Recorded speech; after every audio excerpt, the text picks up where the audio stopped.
Bon après-midi tout le monde. Dernière revue pour aujourd'hui parce que j'ai fait back-to-back les revues de Leadfoot et Soundwave Dark of the Moon Deluxe Class. Maintenant, je vous fais Transformers Prime Soundwave Deluxe Class. Soundwave se trouve à être un avion, un drone de reconnaissance furtif. Pas grand chose à dire sur le mode avion. Exploit, s'il en est un, qu'on a pu faire. Pratiquement pas d'undercarriage, juste un petit peu ici et un peu en dessous ici. Mais en dehors de ça, un jet bien monté, bien fait. On voit pratiquement pas les parties de robot à part ici un peu, bien entendu. Il peut pas être parfait, mais bon, on devine que c'est un jet. C'est vraiment bien fait, futuriste. J'aime la teinte de couleur. J'aime l'espèce de fuchsia.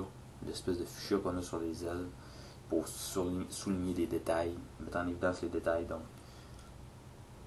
bien fait à mon avis, j'aime bien ça. Pour transformer, pas compliqué, ça se fait en 2 temps 3 mouvements. Première chose, on va détacher les ailes et les ramener vers le haut du corps. Comme ça. Comme ça. Et ensuite, les clipser comme ça. On va le tourner. On va baisser les bras. Comme ça. On va monter la caméra un tout petit peu. On va déplier les bras qui sont juste en dessous. Comme ça. On va ramener vers le bas le plastron. Ou plutôt le dos à l'arrière. Comme ça. Ça va faire sortir la tête qui est sur un ressort. On va rentrer le nez dans le dos. Puis rabattre le dos à sa place. Ensuite, on va séparer les jambes. Ainsi. On va prendre cette partie ici, la ramener vers l'arrière, complètement. Cette partie ici va se plier comme ça. Ensuite, on a le pied qu'on déplie comme ça. La jambe, un peu à la Starscream Movieverse. Et on répète de l'autre côté. Comme ça, comme ça, comme ça. Et ensuite, comme ça. Et voilà, Soundwave en mode robot. Soundwave Transformers Prime en mode robot. On peut déclipper les bras comme ça pour une articulation au coude. Même chose de l'autre côté.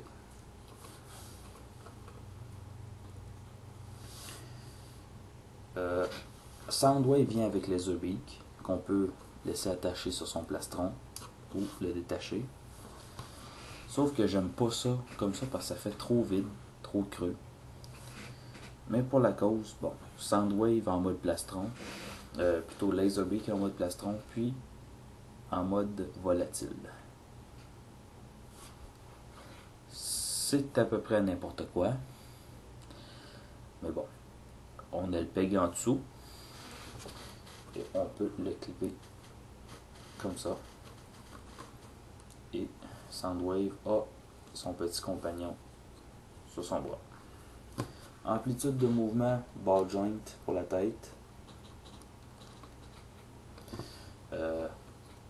Charnière pour l'épaule. Une autre charnière pour tourner le bras comme ça. Un ball joint ici et une charnière comme ça et une autre comme ça. À la taille. Vers l'avant, vers l'arrière. Les genoux sont quand même laborieux articulés. Même chose pour les pieds. Parce que le moindre mésemplacement, devrais-je dire, va faire en sorte que la figurine va tomber, tout simplement. Donc, oui, content de l'avoir. Content d'avoir mis la main dessus. incité par les revues que j'ai vues sur le forum. Donc, sérieusement, belle figurine, je regrette pas de l'avoir acheté. Et un collectionneur n'a jamais assez de Soundwave dans sa collection de Transformers. Donc voilà, ma revue est moins détaillée que beaucoup d'autres sur cette figurine-ci, celle de Raiden en particulier. Les autres sont toutes excellentes, mais tout a été dit sur cette revue, sur cette figurine-ci. Donc j'ai pensé donner ma vision sur ce robot-là. Je le trouve beau, assez spécial. Ce que j'aime moins par contre, c'est son visage, c'est juste une visière. Mais c'est ce que Soundwave est supposé d'être, un être froid, calculateur, inexpressif. Et cette figurine-là, dans le fond, le représente parfaitement. Et je dirais que c'est l'une de ses meilleures incarnations depuis G1. Donc, un gros merci de m'avoir suivi jusqu'ici. Et on se retrouve pour une autre revue.